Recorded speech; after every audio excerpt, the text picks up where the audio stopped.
the economy was not in crisis.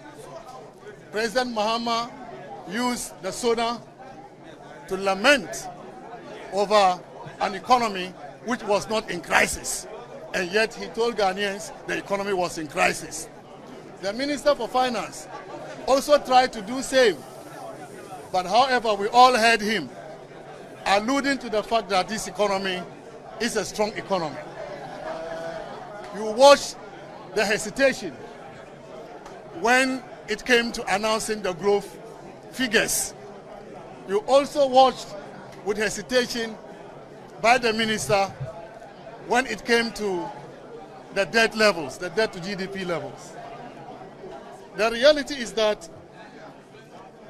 as of the end of last year, 2024, growth rate, real GDP growth, was 5.7%.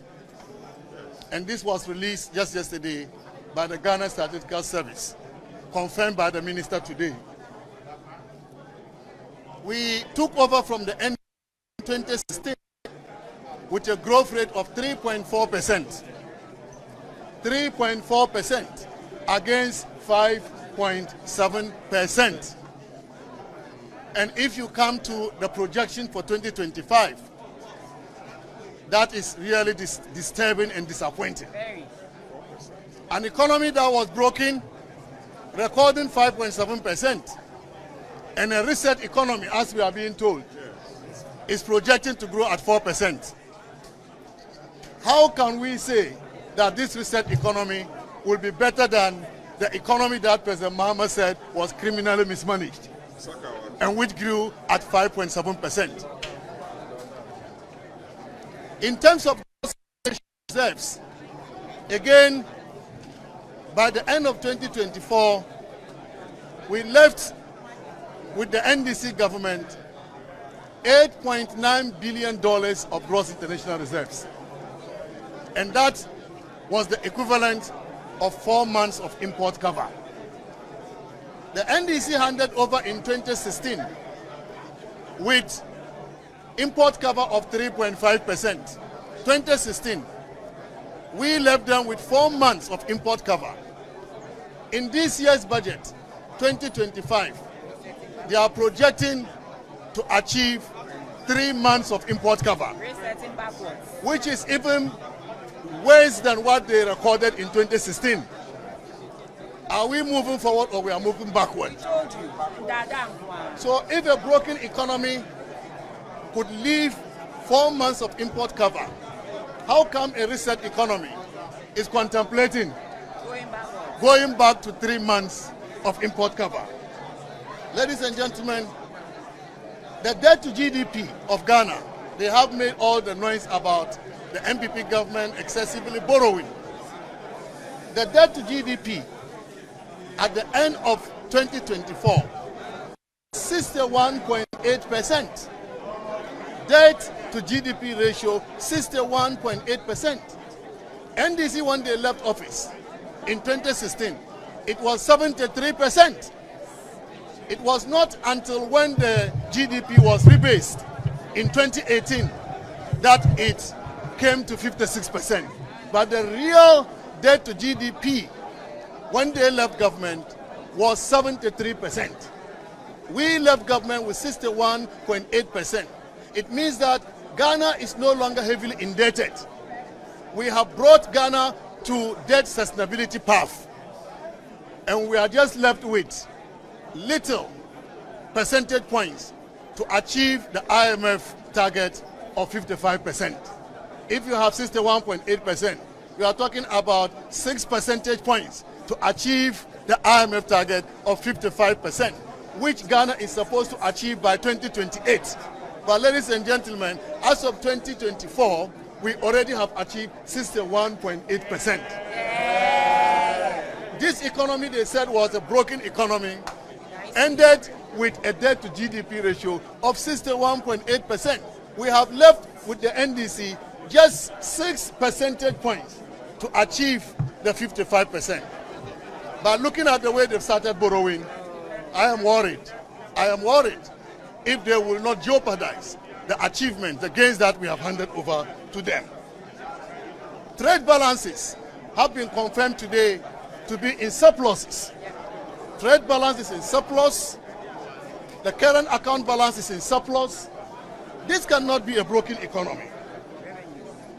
The fiscal data was what the minister tried to use to misinform Ghanaians about the economy we handed over to them. The minister was quoting a fiscal deficit on commitment basis of about 8.3% and primary balance of about 3.7% deficit. Ladies and gentlemen, these are cooked figures. These are cooked figures. They have manipulated the data, and we know how to do it. They created a new line called unreleased claims, amounting to 49 billion Ghana cedis. And that is what they have put in the fiscal data to manipulate it to the levels of deficit they are complaining about. But I can tell you, we left a surplus primary balance. When we interrogate the data, every Ghanaian will know that we left a primary balance of a surplus of 0.7% on commitment basis. Ladies and gentlemen, they're talking about IMF, that we have breached the IMF program. I am so shocked that a Minister of Finance will be announcing the breach of the IMF program even before the IMF conducts the review. IMF is conducting the review in April. The Minister for Finance is already giving a judgment that we have breached the IMF program. This has never happened in the history of this country, that a minister will be happy for his country to breach when the IMF has not said so. And that should tell the Ghanaian the lamentation and the misinformation they are carrying out to the world. When a country breaches the IMF program, it has serious implications for attracting investment into the country. This Minister for Finance is appealing to investors to come to Ghana, and the same minister is telling them that the economy is bad when the evidence doesn't support what he said. Is he attracting investment, or he is driving away investment? This is not the way to govern a country.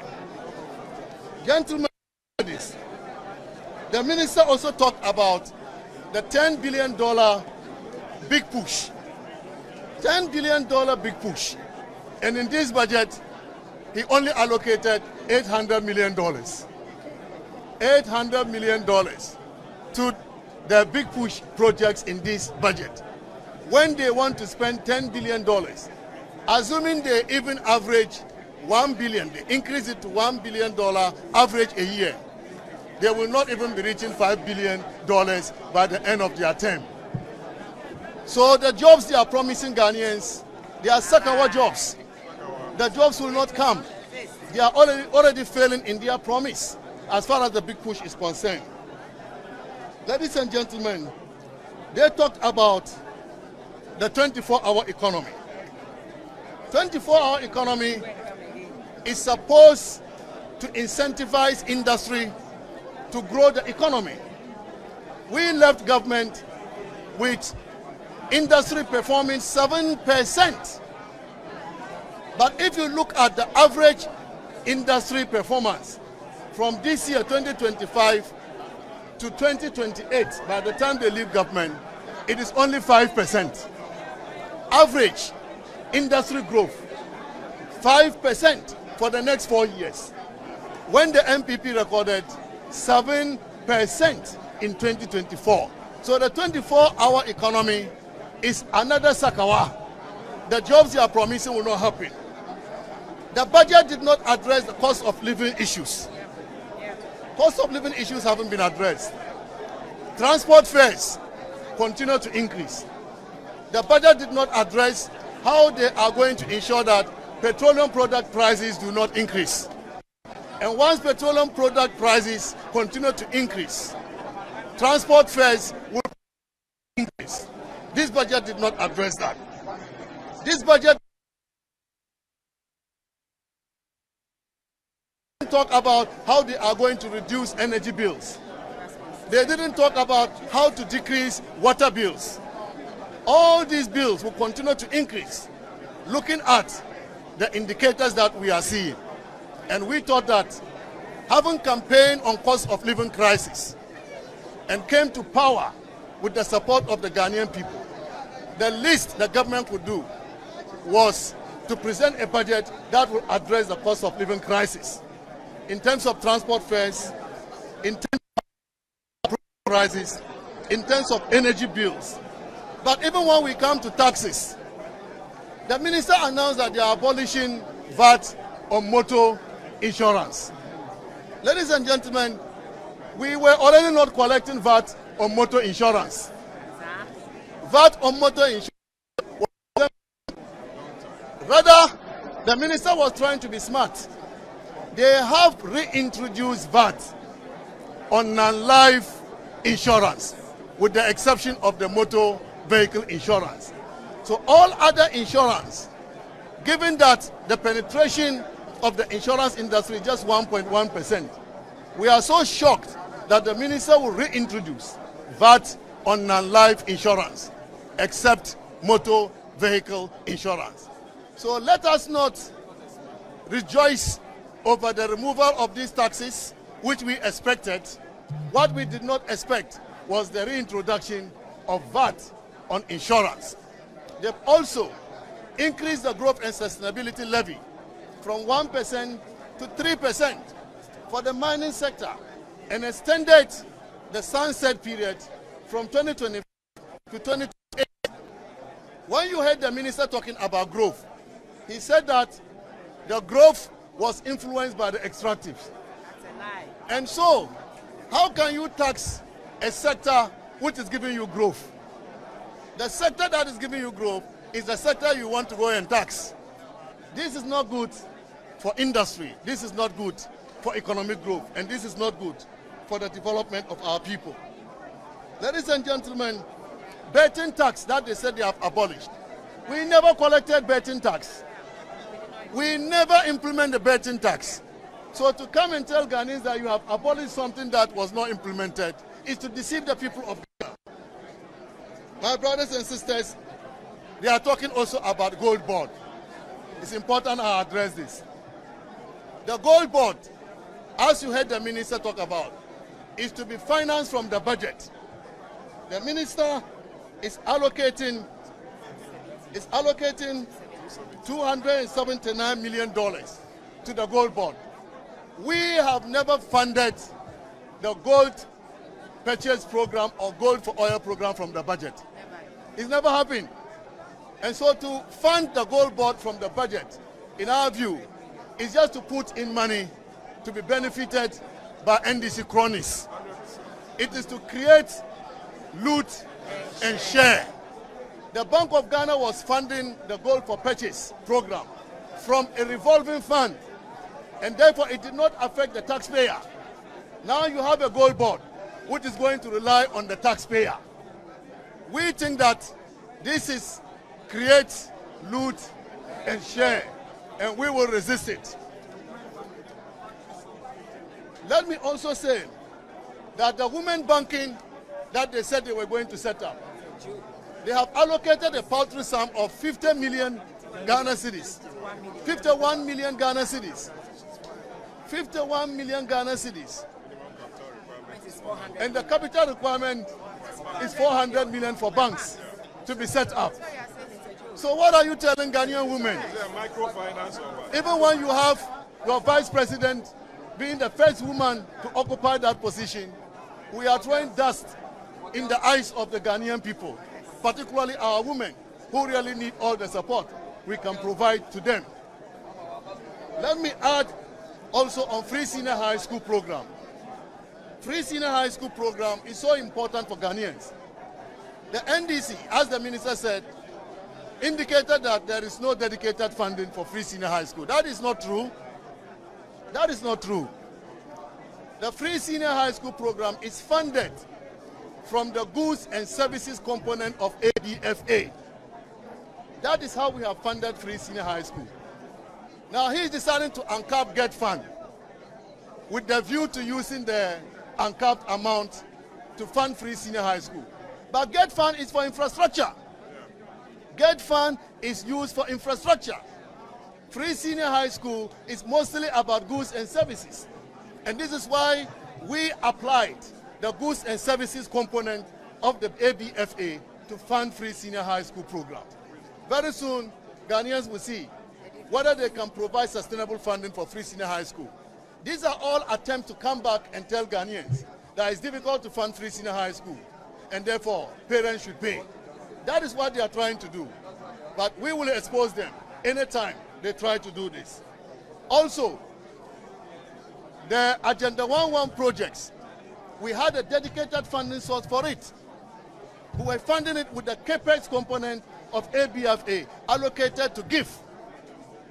The minister is taking that money from GIF. He has indicated that GIF will no longer have that, which means that they will not 11 projects, and which means that the president does not intend to complete these projects, which are needed badly by our people in all the districts across the country.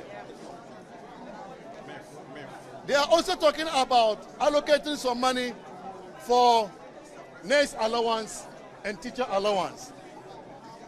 We thought he would have commended the MPP government. After they abolished nurse allowance and teacher allowance, we brought it in. They are continuing with it, and they are allocating money towards it, and they want to take credit for this. This cannot happen. If you recall, the Minister for Education said teacher training allowance was no longer going to be viable. But the Ghanaian people, led by we, the mighty minority, we opposed them, we chastised them, we condemned that attempt to end teacher training allowance. And this is why they have chickened out. And instead of admitting to the Ghanaian people that they've gotten some sense from the mighty minority, they want to take credit for that. I thank you very much, but I want to assure you that this is just preliminary response. Tomorrow, we have a major press conference to give a comprehensive response. It is not going to be for girls. Huh? It's going to be all the Ghanaian people. Thank you very much. So this budget is called what? Ndada budget. Ndada budget.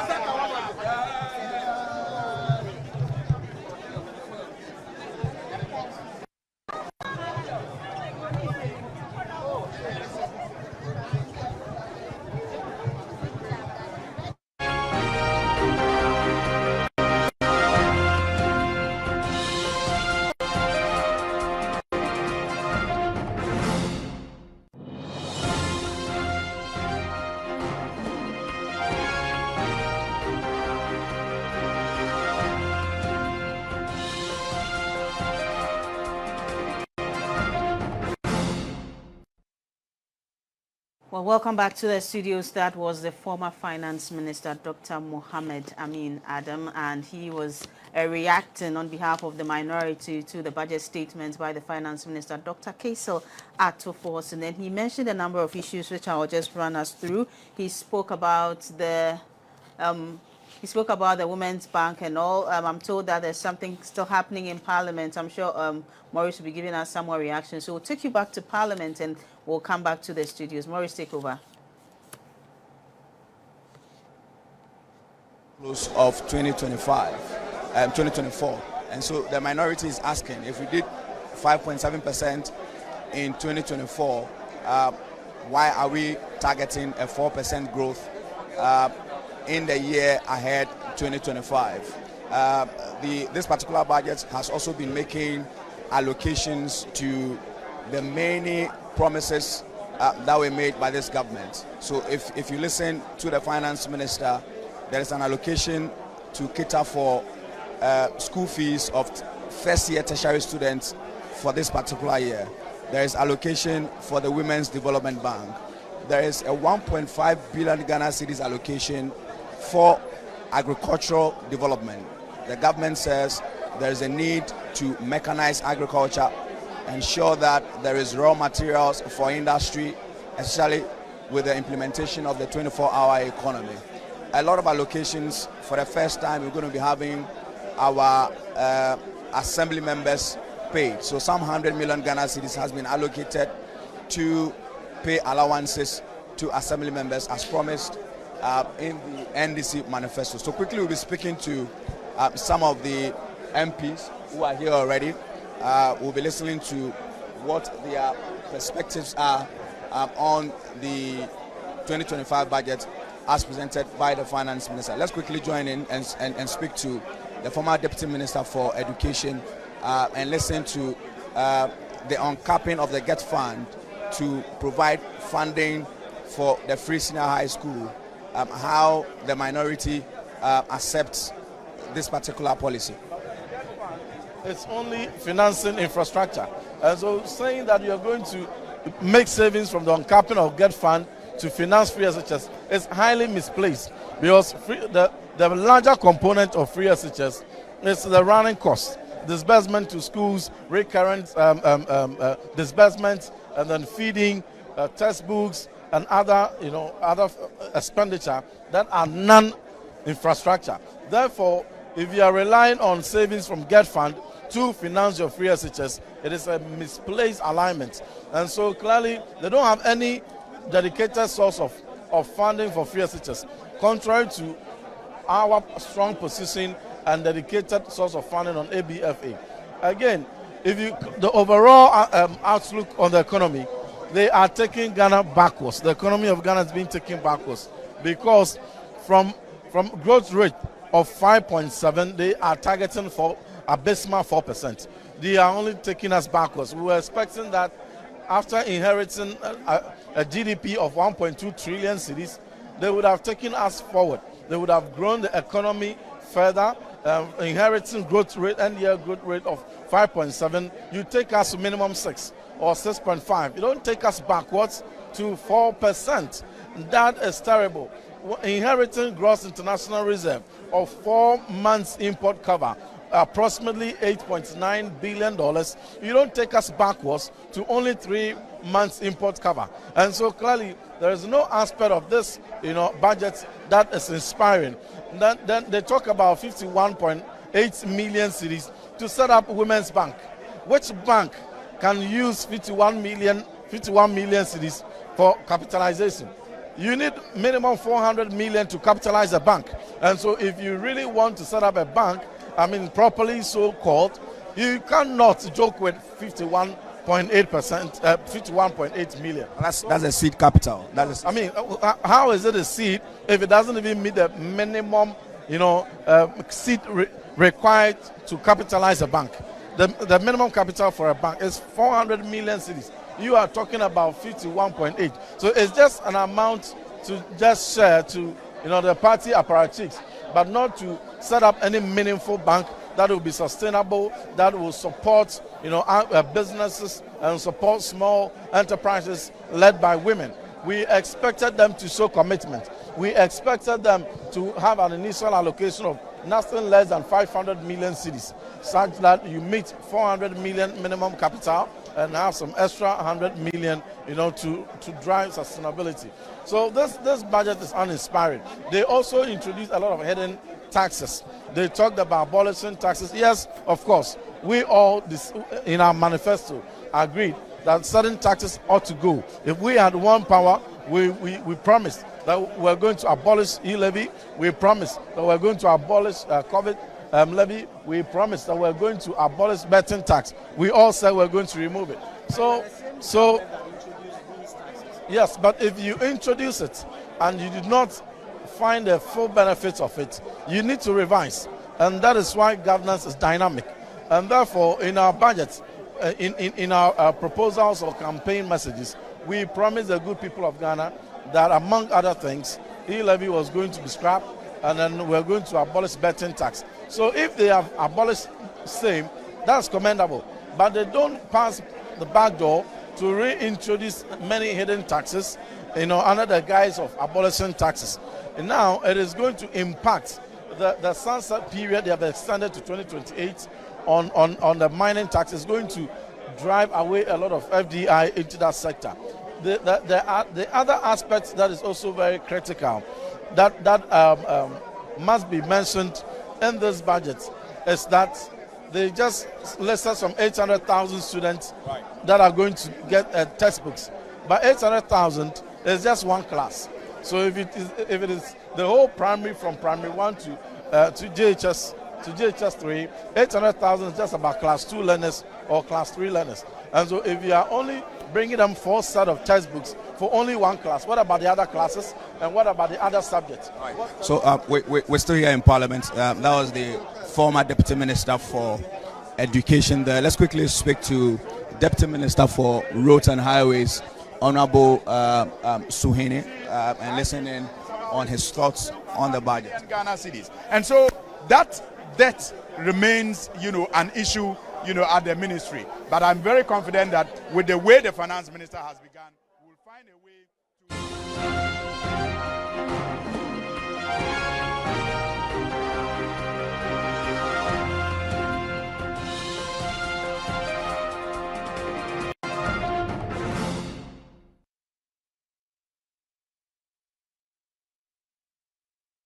Welcome back to the studio. This is still a live coverage of the budget presentation for 2025. And Maurice was just speaking to the former Deputy Education Minister, Reverend Ntim Fojo. Back into the studio, Mr. Brown, it seems that the issue about the women's banking and allocation for the women's bank it's people, they think that amount is not enough, because indeed if you need to establish a bank, you need that minimum capital of 400 million cedis, and the allocation is just 51 million.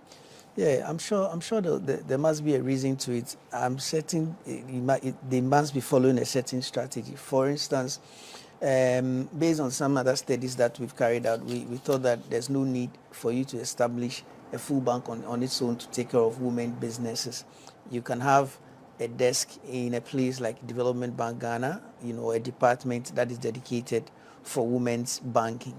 And, in that case, then you won't even have to bother about, looking for the seed capital of 400 million. You could then allocate this 50 or 51 million to that desk to advance the cause of women. So, and it becomes more efficient as well. You don't get to create all those bottlenecks and add another layer for the regulators to then look at, because I'm sure then they would have to touch on certain aspects of the regulation to tailor it to women's banking specifically. So we don't think it's needed really. But politicians, as they are, I'm sure they are also looking at the temperature in the room and not wanting to announce that, okay, we are no more going to establish a full women's banking on its own, and rather allow things to play out. In the end, later it will show up that, okay, this is actually a department of an established bank or a desk in an established bank rather than a full bank. So we'll come back and talk more about that, because there are a number of issues that are coming up after this presentation. We'll go back to Parliament where Maurice is still stationed. Other, investors will take advantage of the opportunity that exists to partner the road sector, and by extension this government, to invest in the road expansion network across the country. Honorable, you are doing a $10 billion push project. If you look at the money you located in this particular budget, that's hopefully inadequate. I agree with you that it is inadequate, especially if you juxtapose it against the debt that the ministry is currently saddled with. I mean, you have a commitment basis debt to the tune of 100 billion Ghana cedis, and you have certificates that are yet to be paid, running above 20 billion Ghana cedis. But what I am happy about is the assurance of the finance minister that all of these will also be audited, because it's important that we audit all these claims and satisfy ourselves that indeed these are debts that we actually owe. And I think that those audits will also go with the road sector audits. My minister, the Honorable Kwame Agbodza, also gave the assurance a couple of days ago on the floor that will be auditing some of these roads. As a result of a basic audit, we have already come to the realization that is known to many road users already, that for many years our roads were not maintained. Even though monies were made available for maintenance were not really carried out. And for you to actually enjoy the full usage and utility of these roads, there's the need for you to keep an eye on the maintenance, because it is the maintenance that prolongs the integrity of these constructed roads. But if over the period the maintenance is neglected, then you have the deterioration, being fast-tracked. And that is why I am excited that the decision to uncap road fund will make about 2 billion Ghana cedis available. But there was a reason why the previous government capped the road fund. Well, that reason has long been, overflogged. I mean, many thought that the capping was just going to even be for a year or two. But the finance minister at the time, who seemed gluttonous and wanted to control every fund, enjoyed the accumulation and decided to maintain that cap. Many experts in the road sector and outside the road sector have complained about the capping. And remember, it wasn't only the road fund that suffered the cap, even the GET fund. And now you have a finance minister who is saying that, look, let the monies go to the respective agencies for them to use, those monies for the intended purposes. I mean, look at even the area of District Assembly Common Fund. This finance minister is not interested in controlling too much money and funds around him. He's saying about 80% of that should be sent to the district assemblies. And if we choose very, very hard-working district chief executives, and we have, support, and those district chief executives have support, good support from their assembly members, you will see how development at the local level will just explode. Will you give us an assurance that despite what some call lamentation when it comes to the road sector, we're still going to be having new roads being built, infrastructural development? Absolutely. I mean, I was very happy when I listened to the majority leader the last time talk about the Book of Lamentations. I mean, if you read the Book of Lamentations, you appreciate Lamentations. We are coming from somewhere, and we are often told, even in our local dialect, that if you do not know where you are coming from, you get lost. So when we talk about the existing situation, it's not a lamentation. It is a highlighting of where we are coming from, so that we can be measured, by the progress that we make from that point. And so clearly, we are not lamenting. We are simply highlighting the problem. But we are ready, like His Excellency President Mahama has assured, to fix all the problems that we come across as a result of, the reckless management of the economy in the past. So be rest assured. I mean, with 2.8 billion Ghana cedis coming to the road fund as a result of the decision to uncap it, you are assured that the roads that have, not seen maintenance over the period will see some maintenance. With about 13 billion Ghana cedis allocated to the big push, be rest assured that new roads will be started, because if you look at our manifesto, there are many roads that are captured under the big push, and those roads will be given attention as a result of the allocation that has been made. Thank you very much. Honorable Al-Hassan Suhuyini is the Deputy Minister for Roads and Highways there. Quickly, we'll speak to Honorable Ponkuma, who is a former Minister for Information, and also, get his views on this particular budget. We are depleting our international reserves to shore up the currency. I'll come to it. They are depleting our gross international reserves to shore up the currency. So now they are beginning to expose themselves. All right, so we're still here in Parliament.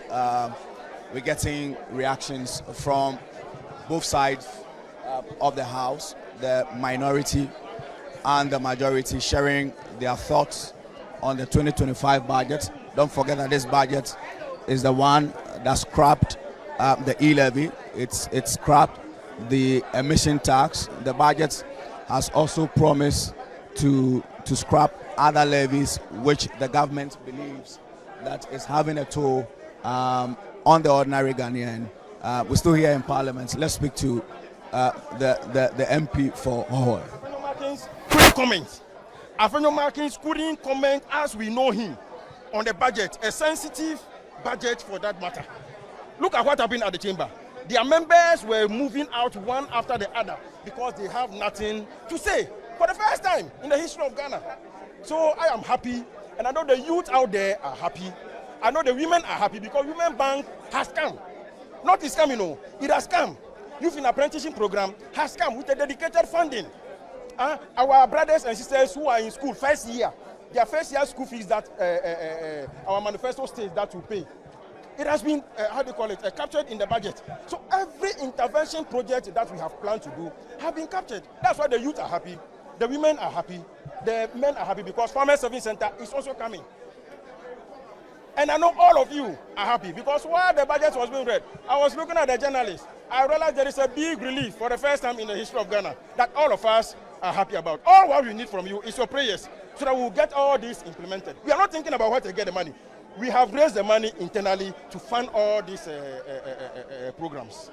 How do you intend to capitalize on all these policies by your government in order to ensure that the youth in your constituency will benefit? Exactly.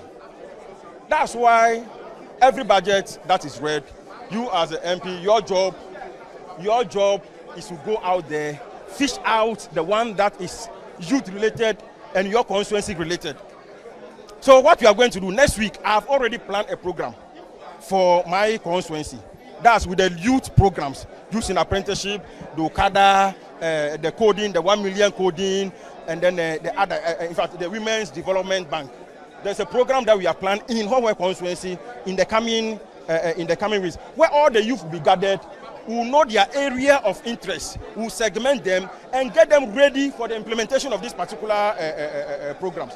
I know the youth in Hawkway, they voted because of the promises we made, based on the fulfillment of these promises today in the chamber, and we are going to see to it that they benefit immensely from this project. He has spoken about he also spoke about the roads. But he didn't specifically mention the type of roads. But what we have seen in the larger part of the budget, my constituency has been mentioned as Hawkway. That's the Eastern Corridor Road. That will be completed this year. That's Logba to Hawkway, Fodome to Hawkway, Sal to Hawkway. All these three roads have been captured. That will be completed. Education, I'm happy with one thing. Get Fund for the first time in 8 years have been uncapped. Uncapping the Get Fund means that all the monies that we'll get, we'll raise, that goes into Get Fund account, will stay with Get Fund. It means government will not have a hand in using the money for whatever that you want to use.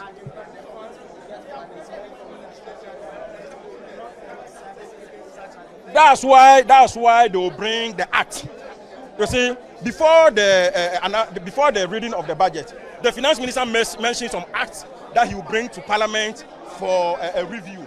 That's why we are going to review that act, because our children, if you build the classroom and that student cannot go and learn, it will be a useless white elephant. That's why we are doing the two. You see, even Get Fund, they don't know anything about Get Fund. We introduced Get Fund.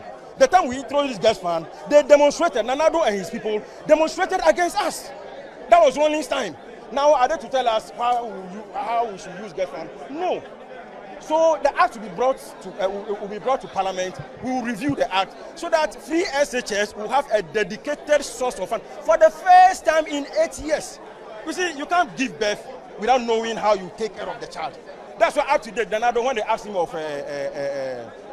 funding of free SHS, he's not able to say. All our programs, Youth in Apprenticeship Program, Women's Development Bank, all the programs, we have a dedicated source which we have raised internally. All right, thank you very much. So that was the MP for our constituency in the Volta region. We're still speaking to some more officials, members of the minority who have been reacting to the budget. Let's speak to Deputy Spokesperson of the government, Shamima Muslim. She's also been responding to the 2025 budget. The sign of relief. They are happy. They are excited. We want the minority to come on board. There's a new chapter. You can feel the air of change. There is excitement. Even you, I know, feel very hopeful about this new chapter that His Excellency is leading. Let us come together and build this Ghana. It will take you and I to build the Ghana. We have the right leaders. We have the good heart. And we are on course. That's what I'll say for now. Right, so for an economy... Yes. Oh, yes. Yes. your reaction? If you haven't been a woman menstruating and not having enough menstrual hygiene materials, you will never understand the importance of a free sanitary pad to a young girl in primary or secondary school who is managing all kinds of emotions at that age bracket and not having adequate supplies to manage her menstrual hygiene.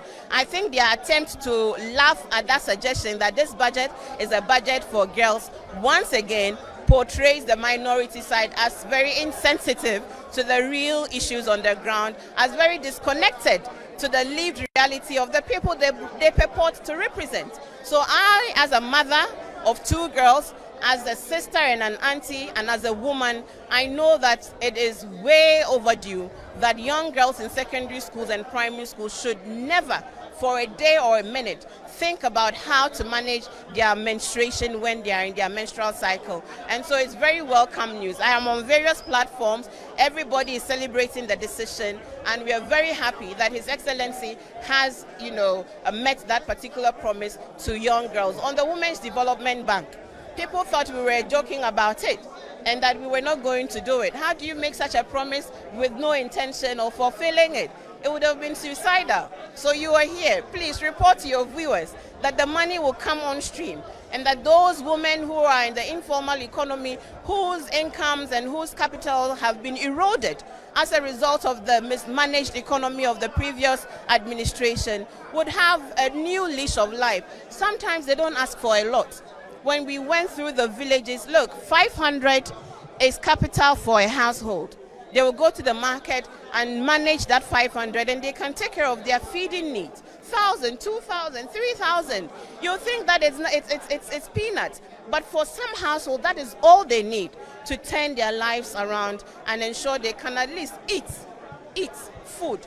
It is sad that as we speak, in the last statistics before the election, Savannah region, the food basket of Ghana, had the highest food inflation. Just last week, I had a report from the Ghana Statistical Service. Upper West region, my whole region, has the highest food inflation. How do we explain that? An agrarian society, which means there's a problem. And that's why the refocus on agriculture is germane.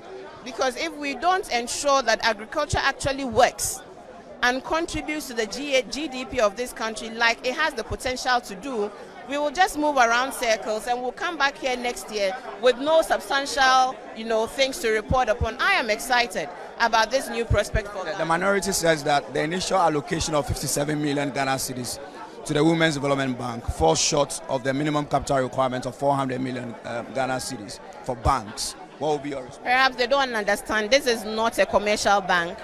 This is a development bank. The requirements for setting up a commercial bank are distinct and different from the requirements of setting up a development bank. This is also a government intervention. And the way that we would set it up would meet the regulations of what we perceive it and we want it to be, the structure that we want it to be. When it is time to announce it, we would announce it. I mean, for many women, when they hear bank, they would understand it to mean what we want it to mean. Whether it's a credit, we could call it anything, but it was because of the communication of it that we called it that. But whatever the instrument and the vehicle becomes, it will be one that grants capital to women to be able to eke out a dignified livelihood for themselves and their families. Quickly before you go, do you think that the measures outlined in terms of stabilizing the Ghana cedi in the very short term are able to do so? We are talking about the gold board, which has not been established yet. We are talking about the 24-hour economy, which is supposed to reduce food prices. All those things are futuristic. In the short term, are we able to stabilize the Ghana cedi? I trust solely, I trust completely in the competence of the people that came up with these.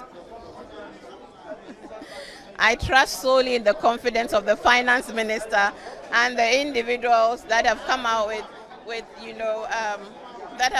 with these initiatives and programs. If we didn't believe that we could stabilize this economy, we wouldn't have offered those interventions. So let us be assured that these policies are meant to achieve positive returns, and the stringent supervision that will be put in place to assure and to ensure that we do meet these obligations, because we will come back and report on them, not so.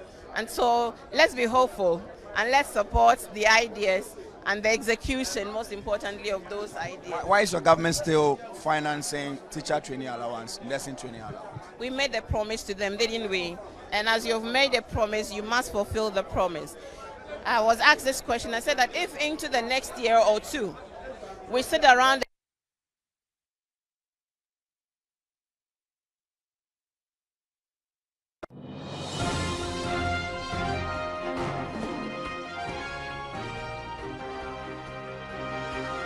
support, we made a promise that we will, and we have fulfilled that promise. I think that is what we can say about that as of today. Thank you very much. Shamima Muslim is a deputy spokesperson for the government. We are still here in Parliament.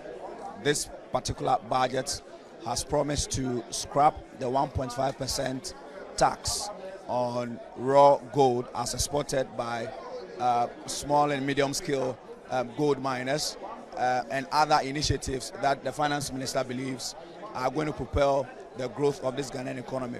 Quickly we'll be wrapping up, but let's speak to this MP as well to get his thoughts on the 2025 budget. Good afternoon to you, sir.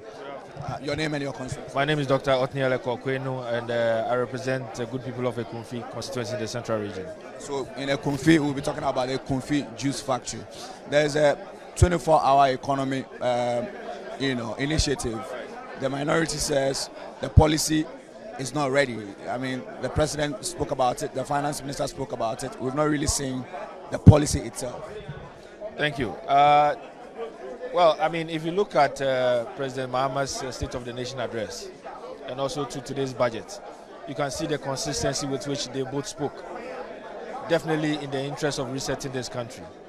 And like you said, in Ekumfi, you have the Ekumfi Juice Factory, which is 100% private, but of course with government interest in there. Now today, that factory is operating at 50% capacity. With the advent of the 24-hour economy, I'm aware that they are looking to do 100%. This will result in youth job creation, and also is going to help farmers, outgrower farmers, to also increase their production capacity. Now, how would the 24-hour economy help? Clearly, government has said that yes, they will be putting in incentives in terms of monetary allocations, reduction in bills by way of electricity tariffs, and also injecting additional funds into the business. So for me, even though it is not as explicit within this budget, the finance minister has again told us that he's going to get the various sector ministers and as well as MMDs to come to Parliament to give us additional information as to how they are going to execute the contents of this budget. So I do not see why anybody will be worried at this point. And look, this budget again demonstrates how President Mahama intends to reset this country. Today, he has spoken about almost all the sectors. For the first time in our history, assembly members will be seeing some level of compensation. Today, districts are going to see about 80% of their monies coming to them. Today, we are talking about even free SHS, which has been a very big political issue. Today, we know where the funding is coming from. From 3.5 billion, President Mahama has moved it to 4.1 billion. In times past, when people were asked how much allocation has been done in the budget, they could not say it. Today, President Mahama is telling us that he needs to reset the financial sector. Today, the bond market is going to open. Today, we are going to deal with interest rates, exchange rates, and he has demonstrated how the gold board is going to help in that regard. Today, he has also told us that in terms of inflation, which determines the price of goods and services, he's going to target the items within the basket. Food inflation is one, transport, services. Clearly, you can see that there's a concerted effort and a plan to deal with these issues. And for me, I'm happy because there's a plan. And the plan has been followed through right down from SONA to the budget. And I really must commend Honorable Atuforsin for the great work he has done. Today, the T-bill market has enjoyed 10% across the curve, 91, 182, and then a one-year paper. That should tell you how serious it is. Today, we are enjoying goodwill from the international market. And I believe that as we make progress, when all these things come, the good people of this country are going to benefit immensely from it. And I thank President Mahama and Professor Nana Jenobroka Jiman, Her Excellency, for all the good work they are doing. And we as parliamentarians are more than willing and ready to support the agenda. Thank you so much. Thank you very much. That was the Honorable Minister for the Konfi constituency in the Central Region. And this is how we wrap up our interaction with the MPs in the House. We'll hand over to you in the studio. The conversation will continue in the studios and in the subsequent days on the floor of Parliament. Over to you.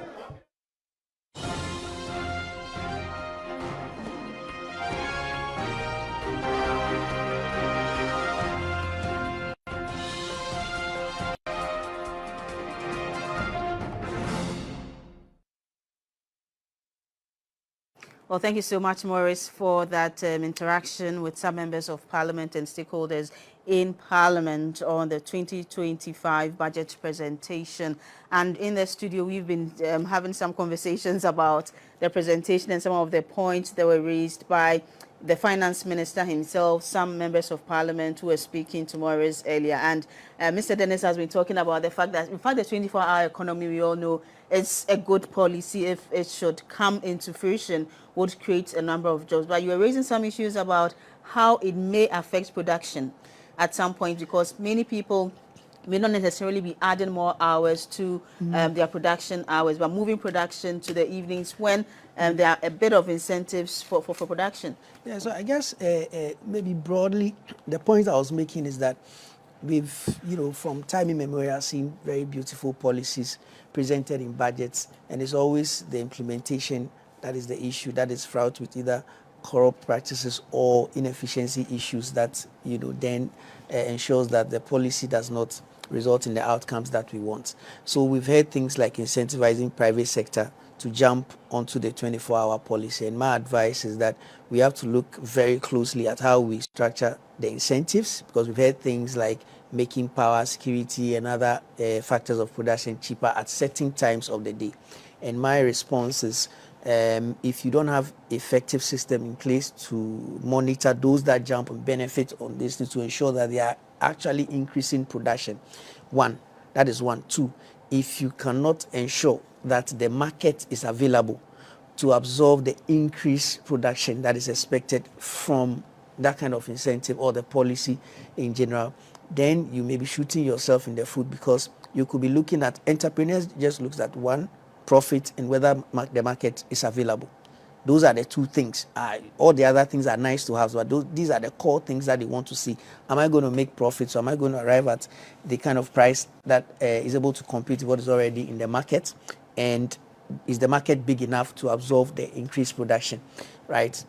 If that is not assured or that is not clear, then what incentives in this case will do will rather cause them to shift production from one segment of the production timeline to another segment. So you have entrepreneurs jumping on, and if it's not monitored well, they will now move production to the evening time, which now comes with lower cost of production because of cheaper power, security, and other things.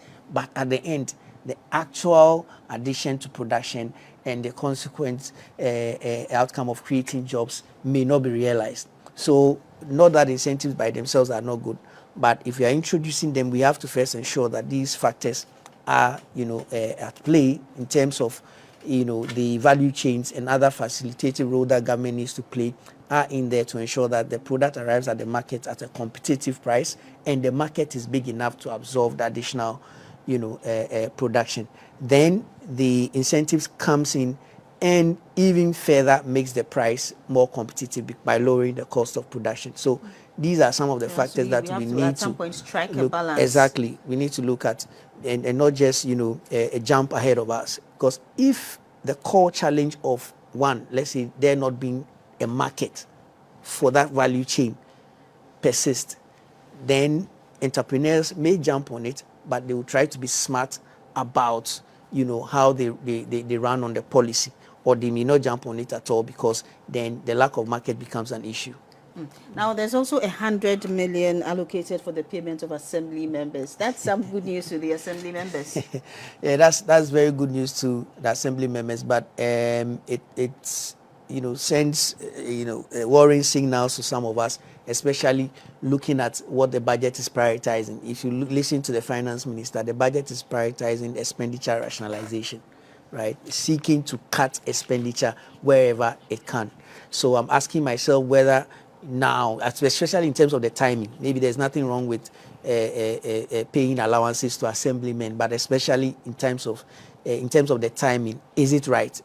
The first budget that is prioritizing expenditure cuts, and now we are allocating a certain amount to pay allowances of assemblymen, obviously because we promised as part of the campaign, message and all that.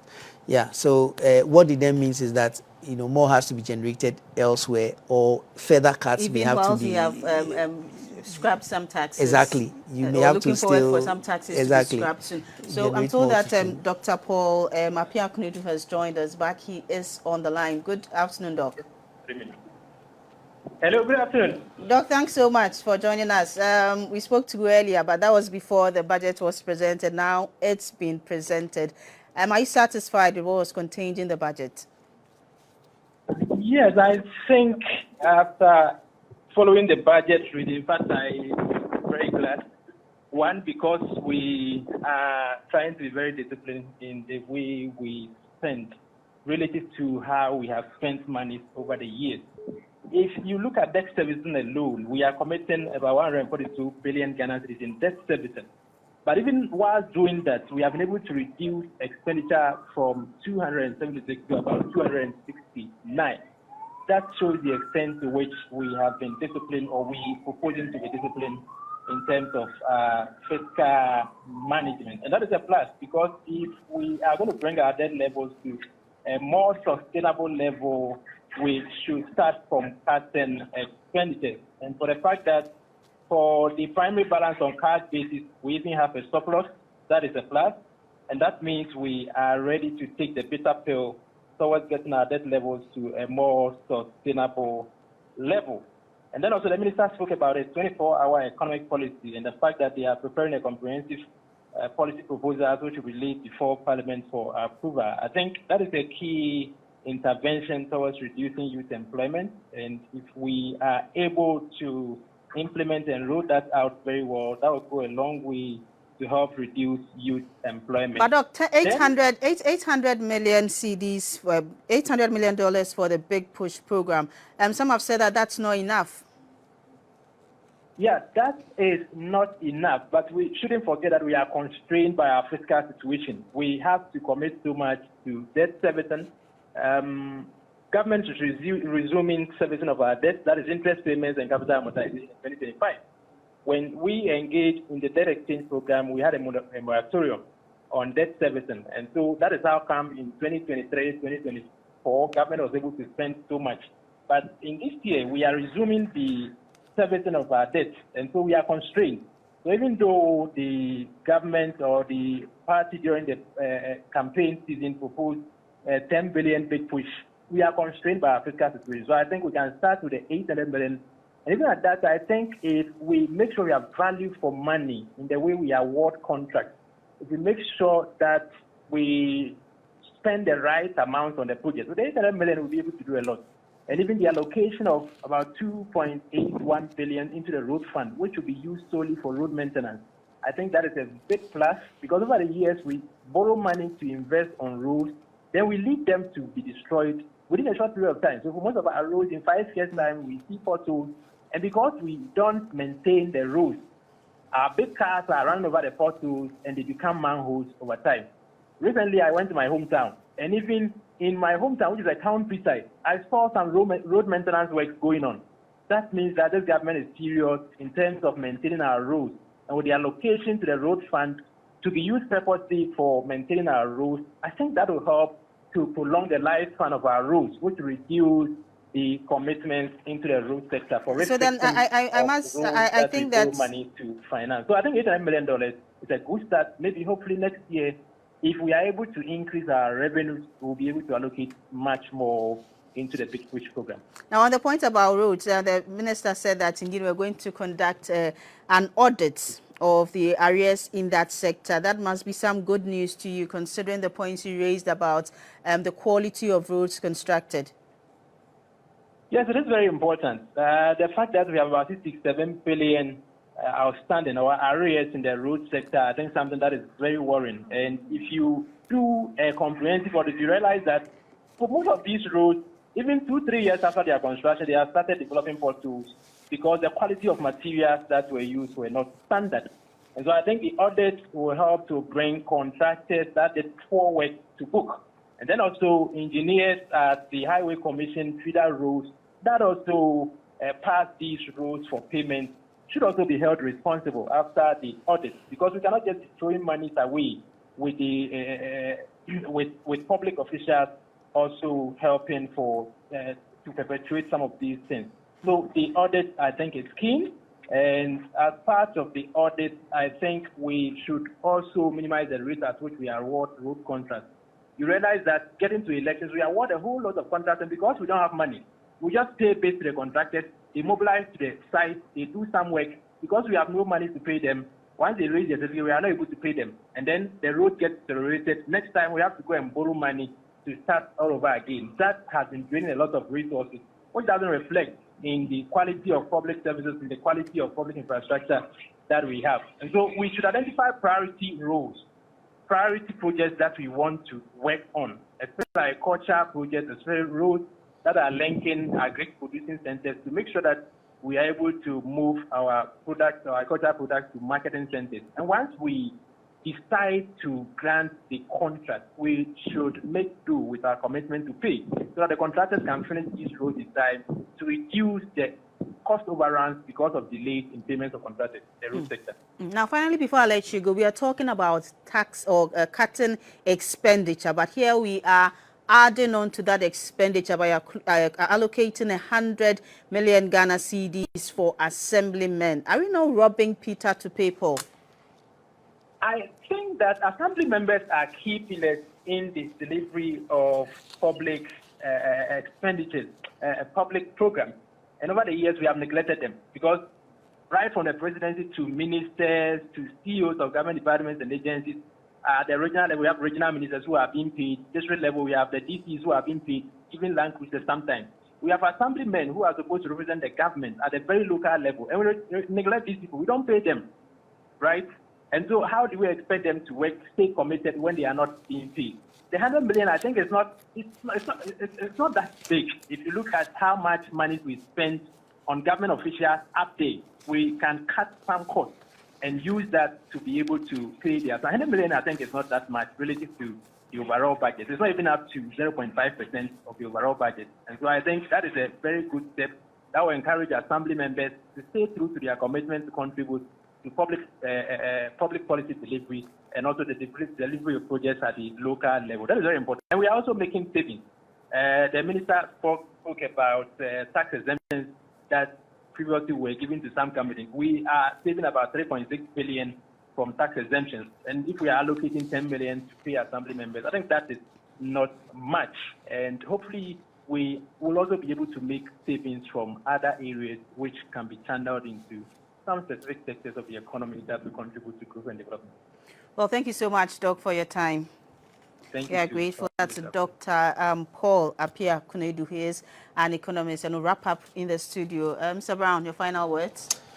Yeah, I mean, I did indicate earlier that when you look at it from the context of the key policy initiatives they had promised, they were going to touch, I would say they tick the boxes. Of course, these are broad policy initiatives at best.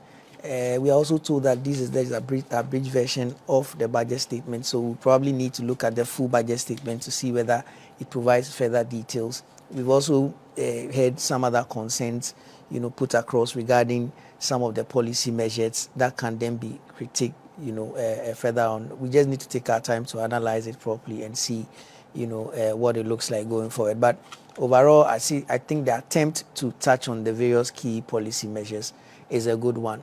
I am not so bothered about the allocations that have been done for the various policy measures. We've seen that variously in time past. We've also been very excited at other budgets in time past.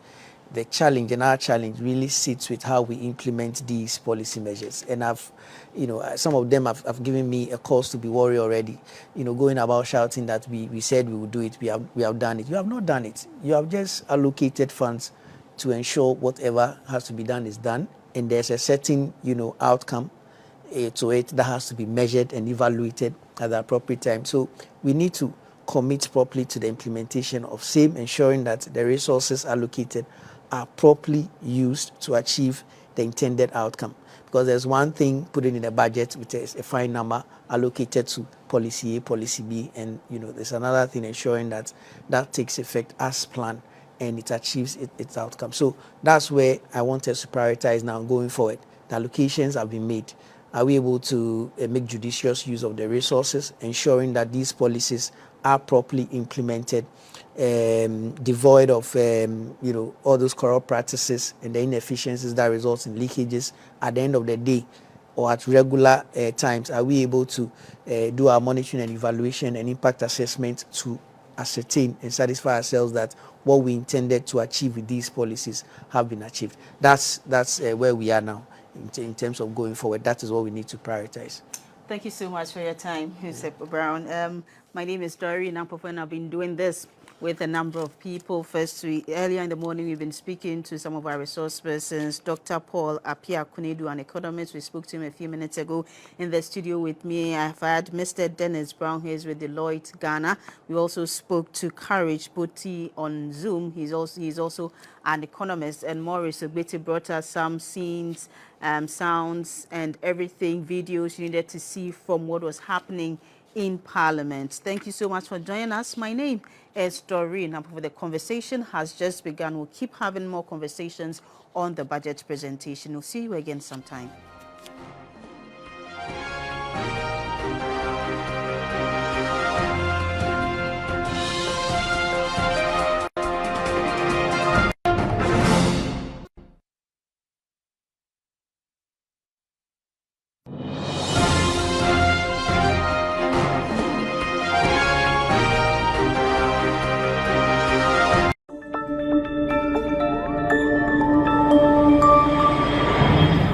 Citizen TV, Accra, Ghana.